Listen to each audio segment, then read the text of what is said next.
are the daughters of Amazon, and it's for Greenham we're singing. We are the daughters of Amazon, and it's for Greenham we're singing. A heavy load, and it will take some real strength. A heavy load, and it will take some real strength. We are the daughters of Amazon, and it's for freedom we're singing. We are the daughters of Amazon, and it's for freedom we're singing. A heavy load, and it will take some real strength. A heavy load, and it will take some real strength. A heavy daughters of Amazon, and it's for freedom we're singing.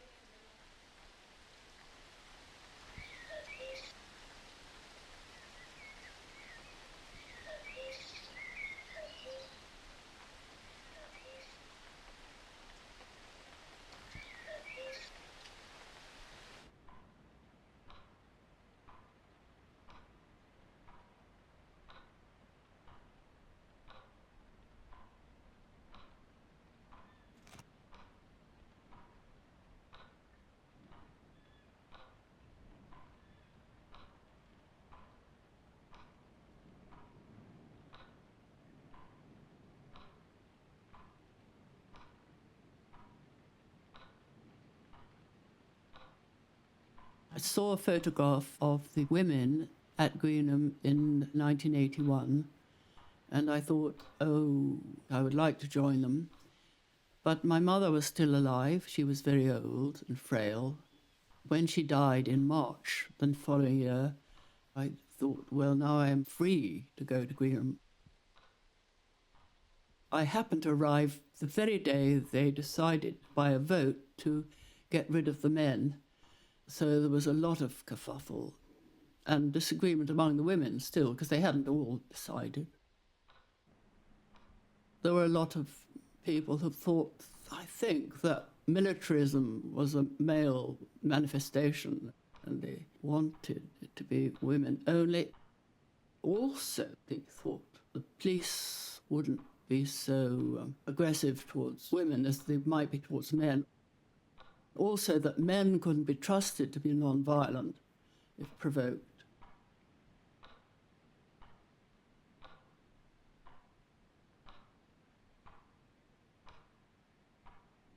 There was a blockade at Easter, I think, and I took part in that. And then I took part in the encircling the base. But before that, in 1982, I had first prison sentence in Pucklechurch for 5 days for blockading. I kept going to and fro because I lived in Leamington Spa, and it only took about 2.5 hours to get down to Newbury on the train. I don't know what the longest time I was there, maybe 2 weeks or something like that, but I found it so exhausting I wanted to go home.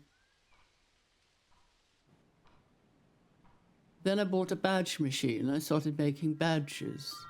Like to go home and do a new design, take them back, that sort of thing, and make banners.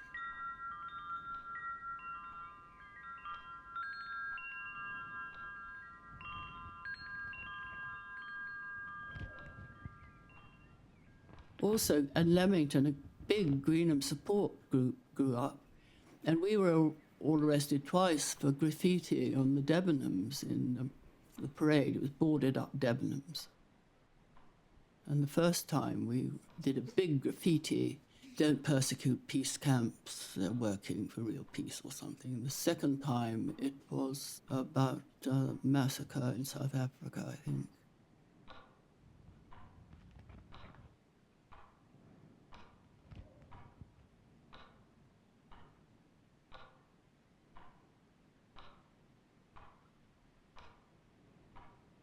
I hadn't got any work, I hadn't got a job, you know.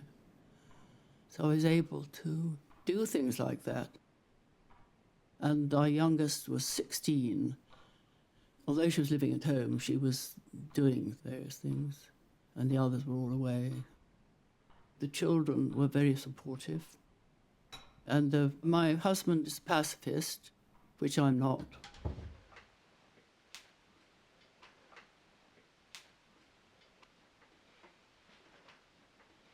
We were non-violent, but there was a lot of discussion about whether cutting the fence was violent, and we decided it wasn't. But there were things that we decided we mustn't do, like throwing paint on windscreens, but only on the side of the convoy. And of course, if women were violent in the camp, they had to go.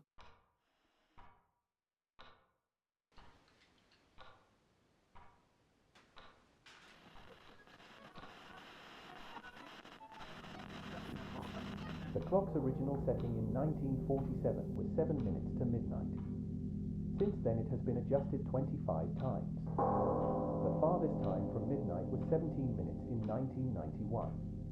The most recent adjustment was made on January 24, 2023, when it was moved to 90 seconds to midnight, the closest it has ever been to the clock. All the Americans on the base had guns. Women took risks blockading or trying to stop lorries and things, you know. There's always risk involved. It has to be very carefully judged.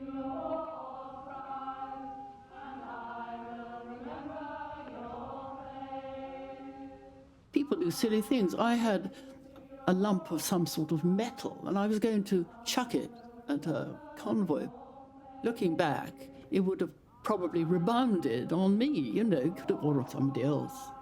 But self-preservation, you know, quite strong in all of us. Otherwise we wouldn't have been there, you know, the feeling that danger was coming. We were all in danger. Escalation.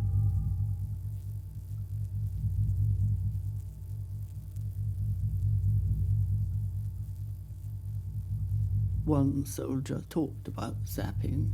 Although, of course, it's naturally to be stressed out at Greenham, a lot of people had disturbed menstrual functions and awful headaches and vomiting and skin eruptions and things like that. I fully believed in zapping. It became quite comical because Elizabeth and I were going around taking all the bits out of these things on tops of hills or dismantling them and putting earth inside. For a lot of the women at Greenham, we were absolutely dippy. And of course, they didn't want it spoken about. I mean, we were thinking, well, if there's pregnant women, they shouldn't be going to Greenham if this is going on.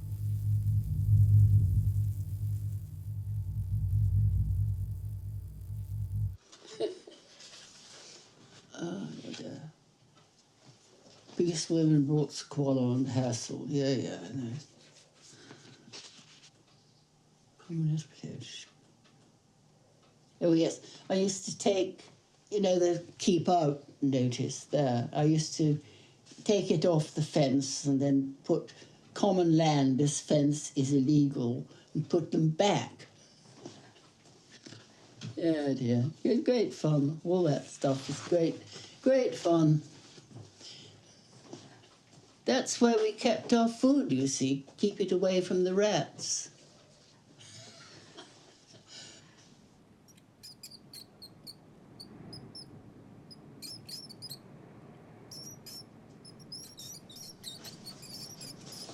Busy.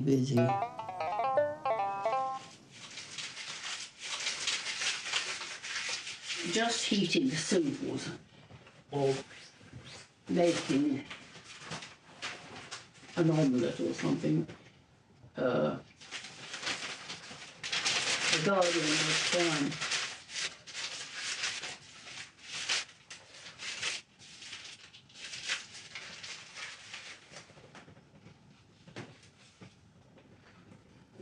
At Beltane, I can't remember when that is, but we managed to get Jean Dennett through the fence and through the barbed wire entanglement and out onto the aerodrome without being seen. And we all had fires, wood with us, and so we lit fires, and we danced around, and then all these police cars came from various directions with their headlights, and they all parked, around this circle while we were doing this. And that was really exciting.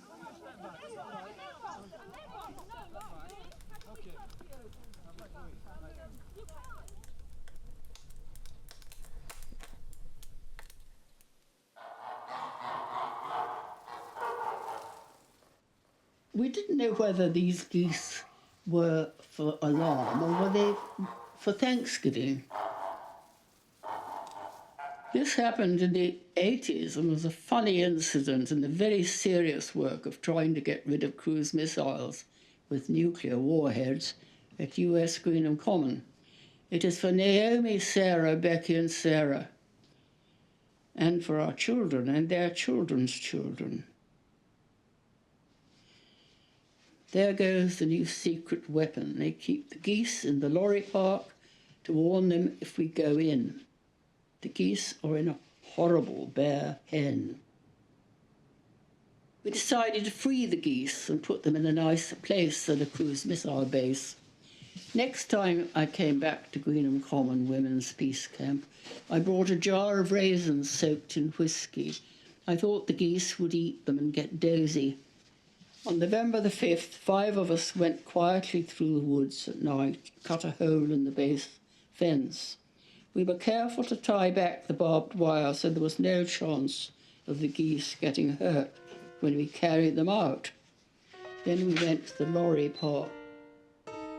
The geese were nervous. They ran to and fro and would not eat the raisins. A door-sized hole was cut in the wire of their pen. Naomi and Sarah and I went in. We each had a small blanket and threw it over a goose and made it into a bundle and ran down the bank. A jeep drove past, but the people in it did not notice the hole in the pen. But the hole in the perimeter fence was found, and the fence menders came. We moved off. When it was quiet again, Becky and the other Sarah began to cut a hole for us to go out by, but they were discovered and arrested. Naomi and Sarah and I crawled away through the bracken, each with a goose. We walked and walked past huge sheds and across roadways, keeping to the shadows as far as possible. We came at last to a place where the fence had been mended. We managed to unravel the wire, and one of us squeezed through, and we passed a goose to her. Then another woman got through, and 2 geese were passed through. Then the last woman got through. We were near the camp, and the next thing was to wait by the road while Naomi fetched her car. She drove us all to Newbury, where we went to the canal and put the geese on the towpath. First one got on the water, and the others followed. We went back to our tents. Next day, a woman painted an old door we had with the words, "Honk if you want to be free," and we sat by the campfire and laughed.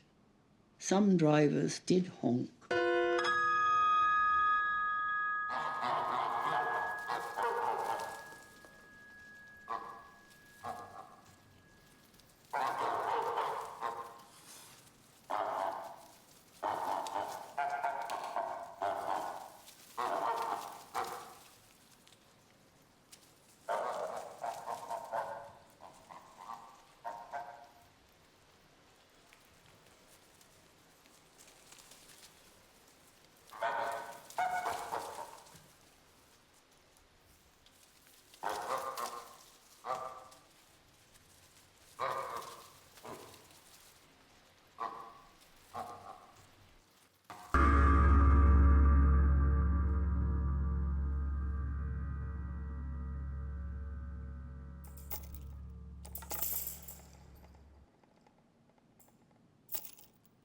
In 1985, the new Greenham bylaws started work. After that, you could be arrested for trespass if you went into the base. Before you went in, you were just taken out. I mean, you'd be questioned and so on, but now you were prosecuted for trespass.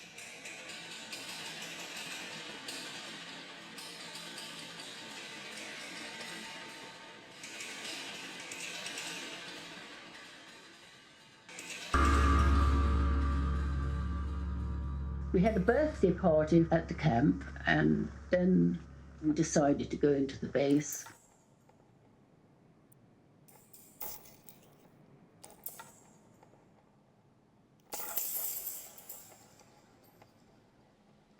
Jane Hutchison and I, we just unwound a bit of fence and went and demonstrated in the hangar, shouting and running about.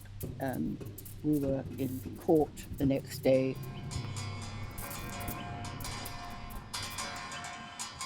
My habit was, if I was going to court, I would go and get a cup of coffee and a copy of The Guardian and sit in a cafe quietly and have a little time to myself. And I read in The Guardian that John Bugg had successfully argued a case of trespass in East Anglia, where all the B-52 bases were. So when Jean turned up, I said, why don't we say we're going to appeal? So she agreed and read the article and agreed. And we said we were going to appeal in court.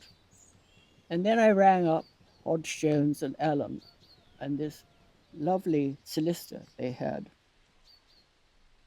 Anyway, we appealed. Jean and I, we went to Warwick Library, we went to the University Library, we looked up law books and so on. It was perfectly simple, really. It was common land and shouldn't ever have had any restriction on it.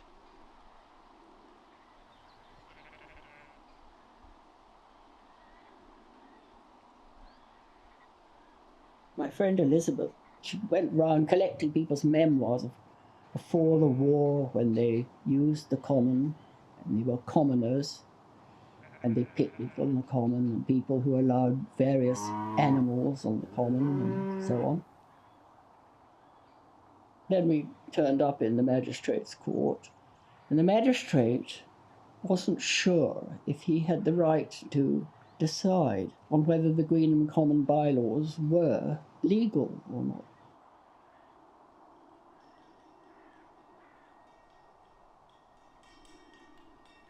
So we had to go to another court, and then back to the magistrate's court, and we appealed successfully.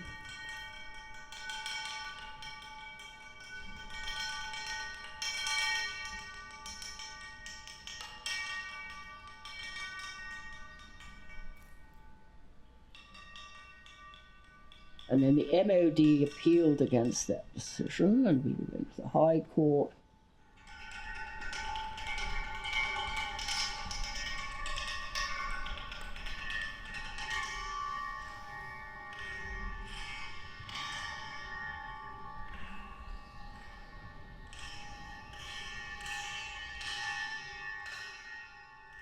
And eventually, after a lot of toing and froing, we petitioned to be allowed to go to the House of Lords for a decision on whether the Greenham Common bylaws were legal or not.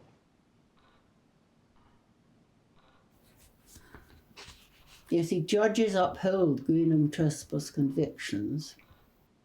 And then we had to go, oh yes, Peace Women Head for the Lords, 89.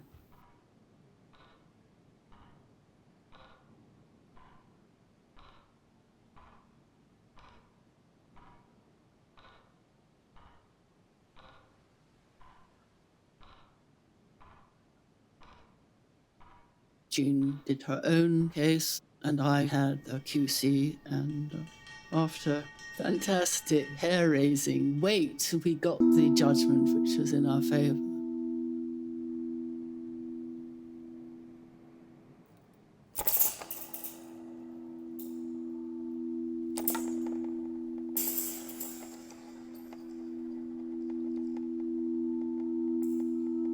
Hundreds of women, I don't know how many hundred, could actually, if they bothered, ask for compensation, the rail fares, the whole caboodle. And a lot of them did.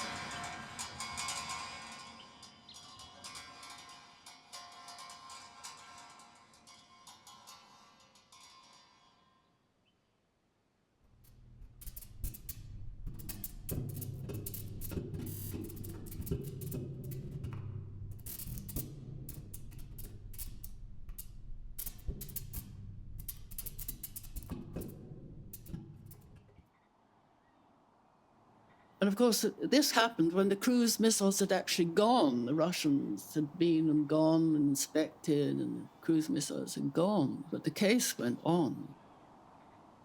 It was an important case because they could have used the common as an airfield for whatever was the next thing, you know. So anyway, there were the empty. I mean, they're still there. They're protected, I think. They've got a English heritage protection on the silos where the cruise missiles were. But the common has been unmilitarized.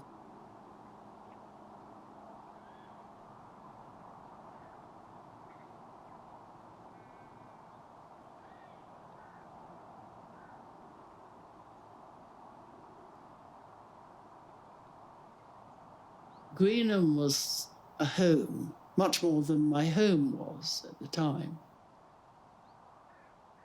I felt fully involved in something that was valuable, useful.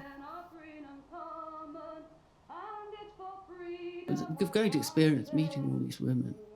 Very convivial to sit in company of a lot of women with different experiences and just talk or cook. You know, around the fire, just exchange life stories and boost each other up. And having a prison experience too, because that was an eye-opener.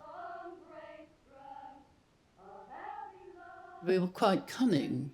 I had a very well-behaved youth.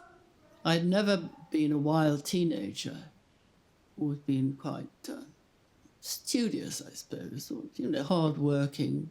This was a marvellous opportunity to use one's wits and outwit authority, and it was great fun a lot of the time, you know. Obviously very serious, and it took all one's ingenuity and energy. Fascinating. But it was a slog. It was really tiring. I was no longer afraid of poverty and old age and being a bag lady, because I realised that you could, if you had your health, survive on quite a little. And it made me more independent, and eventually I left my husband with, I think, mutually satisfactory. And it's made me more interested in direct action and doing things like that.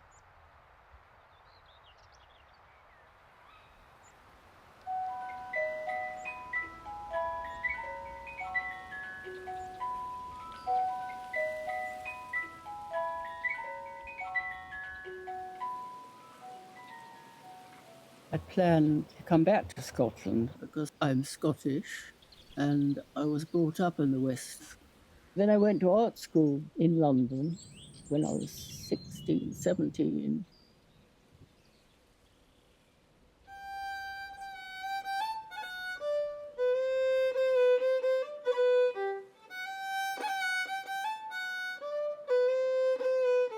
I came here in 1990.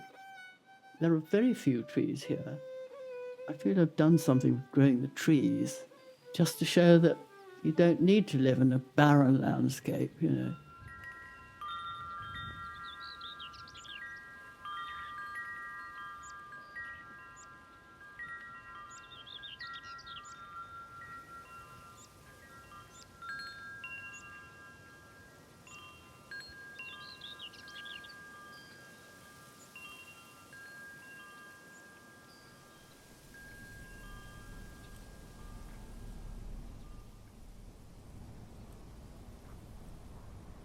I thought I'd retired, but I wasn't intending to buy the wood at Coolport.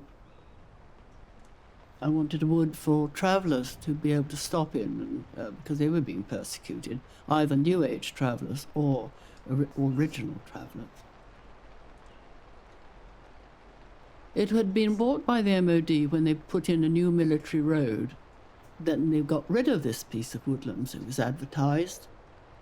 It came to the market twice. The second time I thought, why not? You know, it would be strategic. And then, of course, I met a whole lot of new women who had been taking action against fast lane for years and years.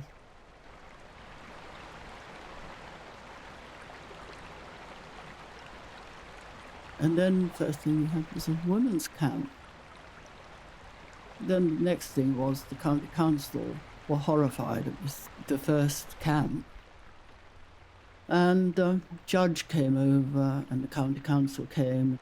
Eventually, they stipulated I could have 29 days of camping in a year. And it just carried on from there.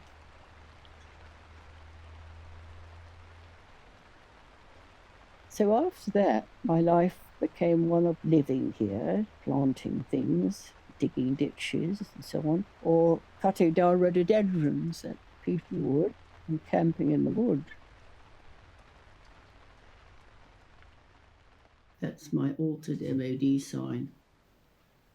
It already had bullet holes in it, as though somebody with an air rifle had taken pot shots at it. Oh, that's what Joe built for me, a little sleeping place. And then Angie asked to have Trident Ploughshares camps there, and that was lovely.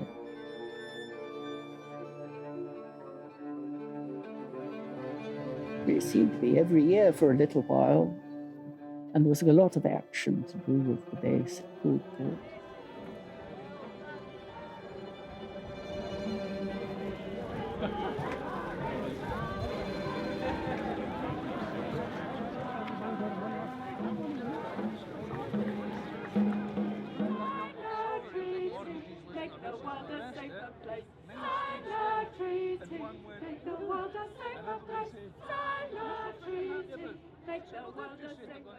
They make little floating rafts with beautiful little things, with candles inside, for Hiroshima Day. And they floated them on Loch Long. And the police boat is out there watching.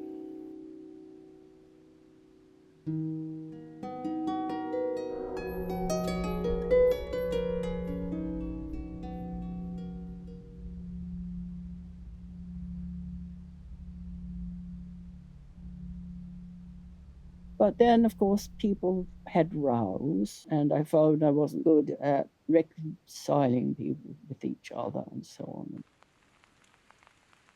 Then I got old, and Angie said, could you have first refusal? I said, you can have it, because it's beyond me to keep up with the wood.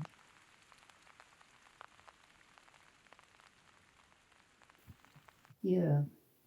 It's called Trident is Out There. As you get nearer on the train to Gairloch Head, you see where I have repainted some MOD signs with CND signs. And this is when they were freshly done and noticeable. So old Smugface is looking at those and thinking how clever I am.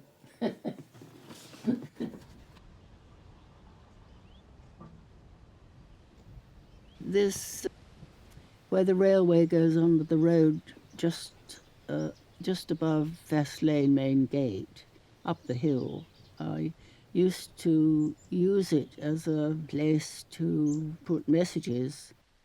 A person from the camp took a photograph of it, and me taking a photograph of it too. I calculated the timetable, so I knew I had a couple of hours before trains came through. And I was just lucky that there wasn't a train there being serviced or anybody about, because there's nobody there now at the station. And I just sat in the shade and read until my train came into Glasgow, and then I went on to Glasgow. But by the time I came back a few days later, it had all been cleaned off. They keep this lorry, Crian Larrick, that runs on the rail lines, and they come down and heat hose the graffiti off pretty well immediately. The art, morality and law bit, that is so silly. That is pompous. I mean, everybody has a tag, you know, when they do graffiti. And so I thought it'd be amusing if I had a tag. And so I used this rather uppity art, morality and law, which I felt was behind me anyway, yes. Morality, definitely. Art, perhaps. Law, iffy. Why art, perhaps? You do make a lot of art. Oh, yes, but of course well, my lettering isn't all that good. I had to get used to being able to do things quickly at Greenham. You might have 3 minutes, so you had to get it onto the hanger or something very quickly, or doors or whatever, or even lorries. If you were on a lorry, you had 3 seconds to do a C&D sign or something like that, before you were snatched or had to run.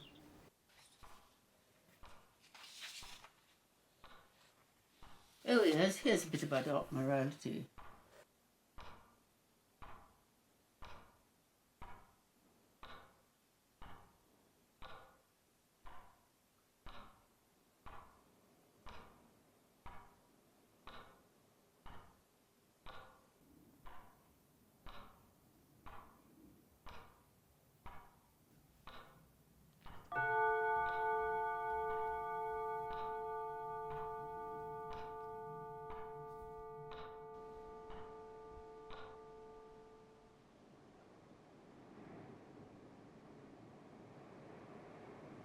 It all started with the 3 women throwing the computers into Loch Goil at Douglas Pier. The computers were testing whether you could send signals to Trident when it was at the bottom of the sea somewhere. And the sheriff instructed to find them not guilty. And the MOD appealed, and the High Court in Edinburgh decided that nuclear weapons were acceptable internationally. That was an outrageous decision. So when I met Helen, she said, what I really want to do is graffiti the High Court in Edinburgh. And I said, oh, right, as one does, to Helen John.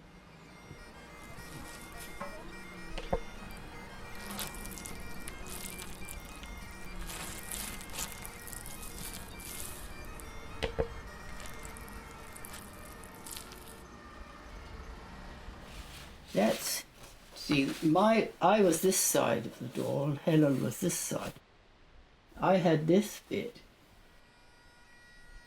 There was this thing about British values. I think it was Gordon Brown. Kept talking about British values. And we were still making cluster bombs and selling them and so on.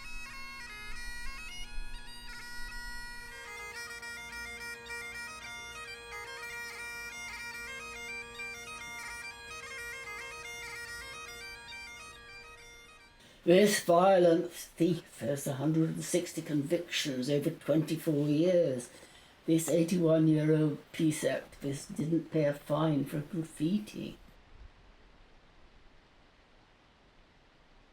I said I'd pay the compensation when Tony Blair apologised for Iraq. And everybody was quite surprised when I got sent to prison. In fact, the police were astonished. They were sort of... And Helen was very upset. This is when I was freed. Unknown mystery donor stumped up £700. We never knew who had done it.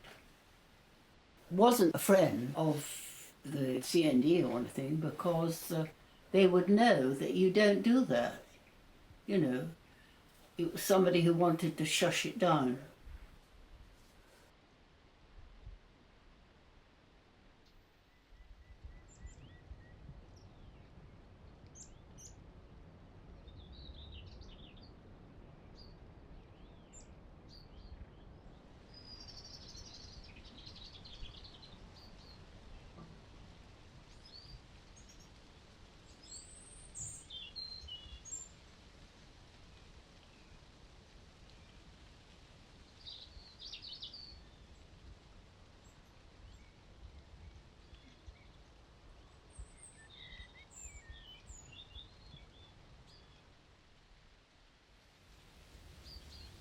arrested many times, weren't you?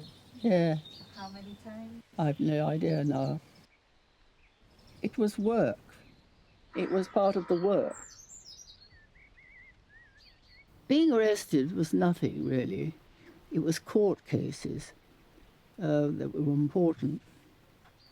You could be arrested for all sorts of things, but whether or not they dropped the case, that was the important thing. At Greenham, you were more likely to have to go to court. But at Fess Lane, you might spend an afternoon in a police, or even a whole night in a police cell, and then be let out, and they weren't going to carry it any further. It could be quite irritating. But you were in prison a number of times. Yeah, oh yeah. Yeah. So what is the longest sentence you got? What is the longest? Oh, it was 2 months, but we appealed, and I didn't serve 2 months.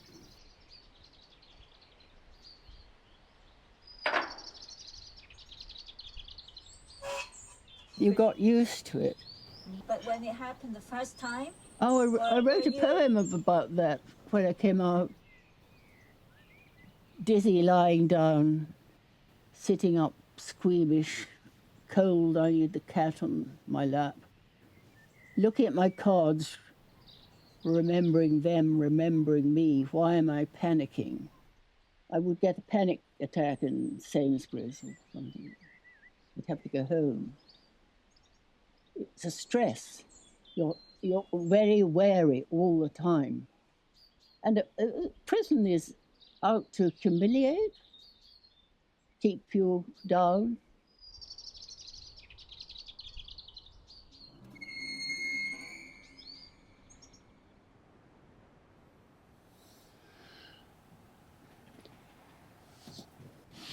And I thought I found some more.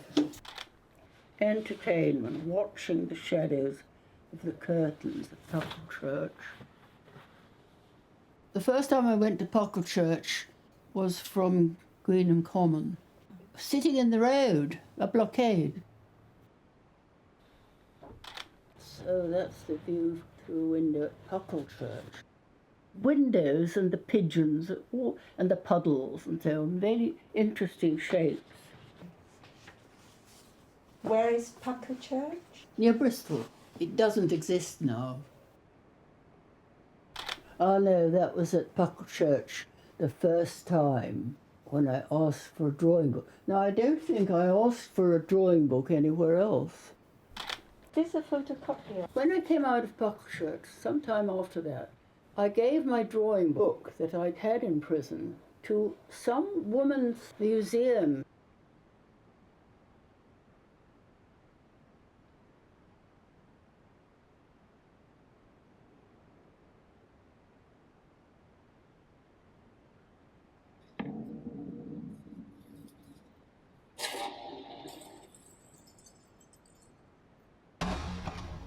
And I spent a lot of time with the doors. Doors were very interesting, and sometimes women had scratched words on the door with sharp instrument. And there are flowers. Yes, somebody sent me flowers. So how long did you stay in Puckle Church? 5 days. It's enough. Wow. Oh God! That first time, I went to Puckle Church several times. Sometimes I'd go to the gym and they would play British Bulldog, which is terrible. They would try and hit you with a football. I made a hammock there, and it was somebody coming in from outside, which made it so nice, you know, because they had domestic things. They would talk and they'd be cheery. So I made a pussycat once, but they finished it for me because I wasn't allowed out of my cell because I refused to let the medical officer examine me because he wouldn't say what his examination would consist of. So I was put on solitary, which suited me because my darling daughter Lucy used to send me the Guardian into prison whenever I was in prison. So I had the Guardian and my meals brought to me, and I had a little radio. And to tell you the truth, that sort of hermit existence suits me. What could be nicer than the daily paper, all your meals, and what the other thing? Being allowed, I could draw on the backs of envelopes that people sent me cards in, or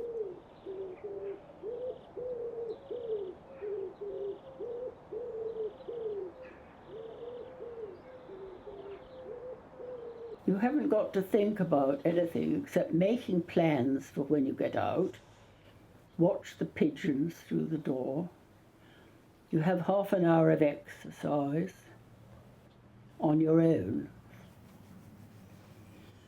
Yes, that gives a good idea of the cell.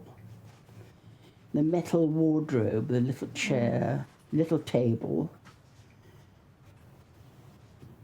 You know, there's something intrinsically cosy about a cell.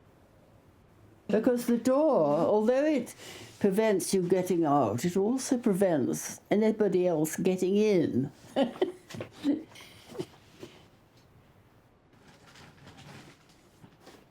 I always had something absolutely absorbing to do in prison, you know, to draw, because otherwise the time would have been very heavy.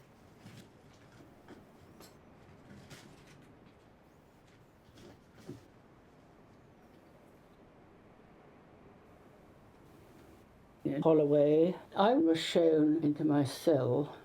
It had a plastic screen across the window. It was so that you didn't see into the officers' dining room. And I said, I'm not going in there. So I sat on the floor.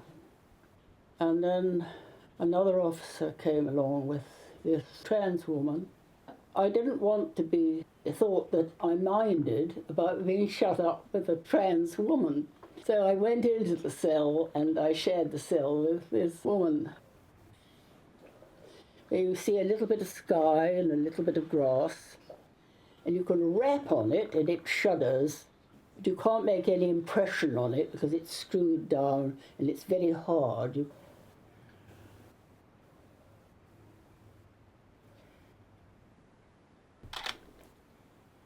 That is the exercise yard at Holloway. It had these numbers on the walls.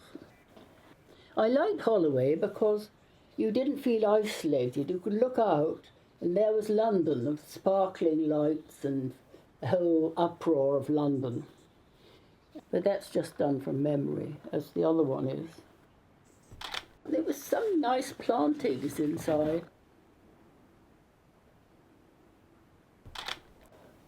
That's supposed to be rain on the exercise yard and no women out there.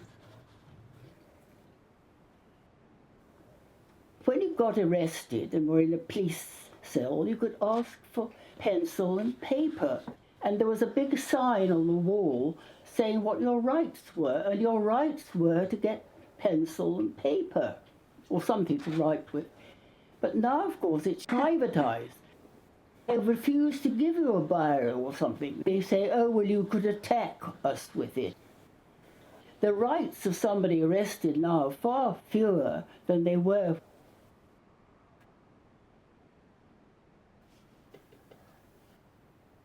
I will find what I was looking for.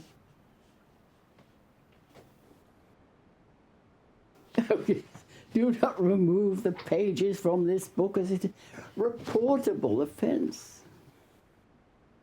I suppose they didn't want you throwing notes to other prisoners. You're allowed to keep legal notes, you see. Do a long quotation from Brecht. Sometimes you've got good books lying around in Holloway.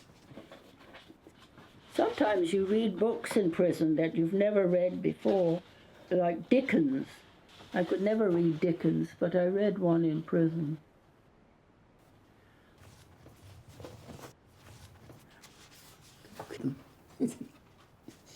Now that's a thank you postcard after my first visit in Puck Church for sending to people who send me flowers or cards or, things. Several of my children came to see me, which was quite upsetting, really. In fact, I would rather not be visited in prison. Better to keep quite apart.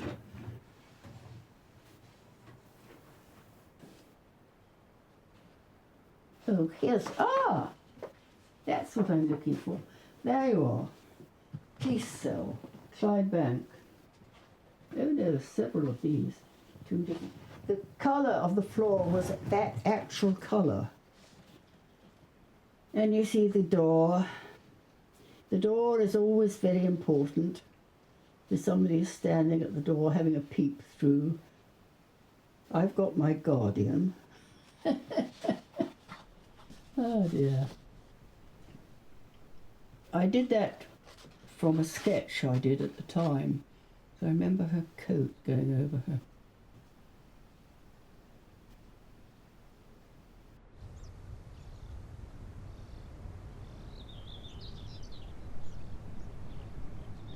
First time I went, I ate everything. Second time I went, I was vegetarian. You fed on the cheese mountain. And the third time I went, I was a vegan because we were then all, it was to help ALF, the Animal Liberation Front, who were finding it very difficult to get vegan diet in prison. So we were all vegans, even if we weren't. I had plenty of confidence when it came to complaining. I remember taking the cabbage back, my plate back to the hatch and saying, "This is," and there was always an officer standing by the hatch, and I said to her, "This is uneatable because it's too salty." And she tasted it and said, "Yes."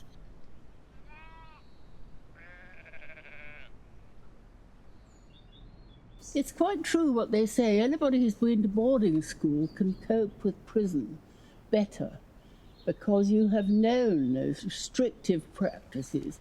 You have got the knack of looking for weak points, looking for advantage, looking to see who's trustworthy in the other prisoners, looking out for yourself all the time,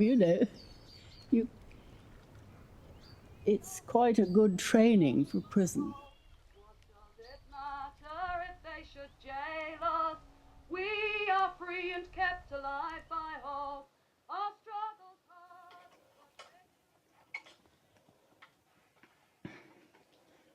Is this right?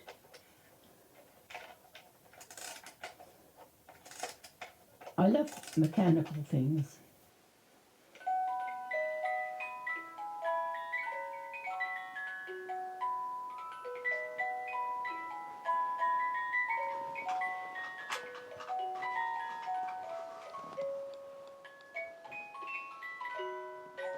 Clever.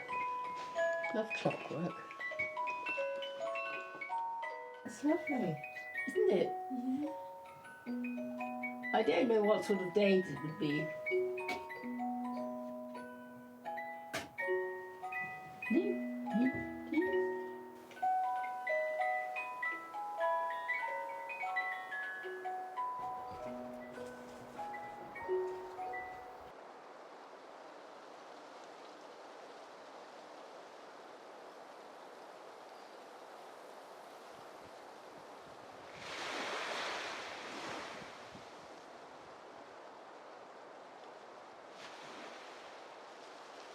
I get fed up with the word peace, actually, I do.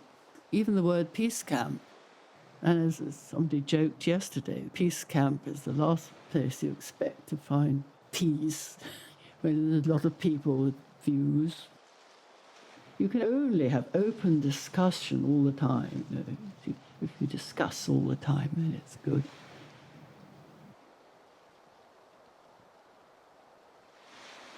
Peace isn't just nothing much happening.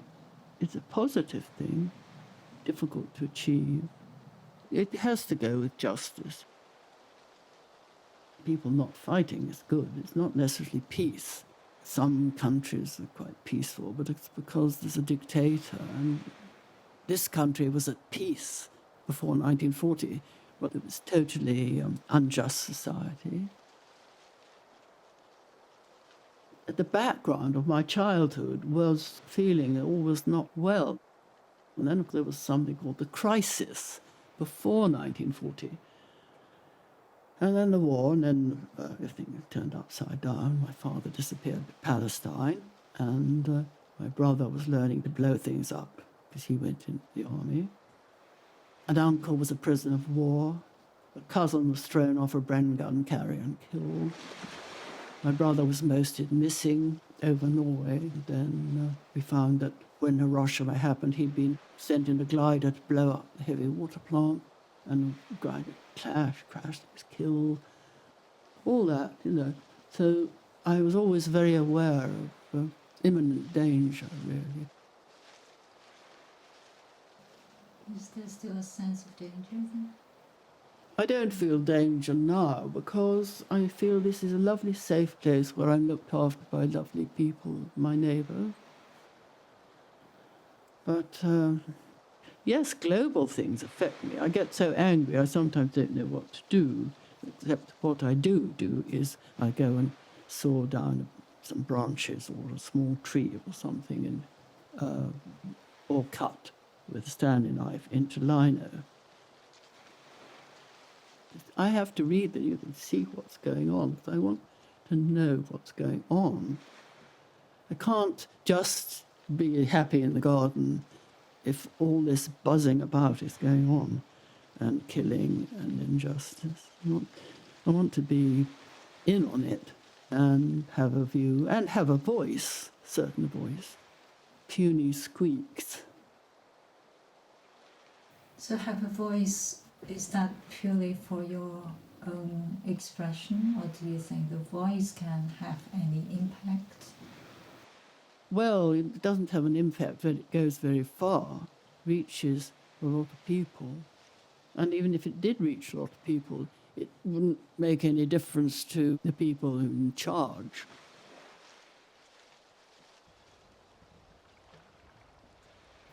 It hasn't had an impact, except it's thrown into the pool of what everybody else was doing all over the place. Would you describe yourself as an activist? Well, I don't do anything. I don't do anything now except bother people to look up things on the internet that I haven't got. What I can do is read the paper and make associations and keep an eye on things. But there are a lot of people doing that anyway that I'm not in touch with because I'm not online, so other people are keeping an eye on stuff. But the more the people are willing to lay themselves online, get caught, talk, make a nuisance of themselves, have to bring out the police, get talked about in Parliament, the whole thing is raised up, like with the climate change activists. Pressure, you have to keep up pressure. As far as I'm concerned, people are doing that.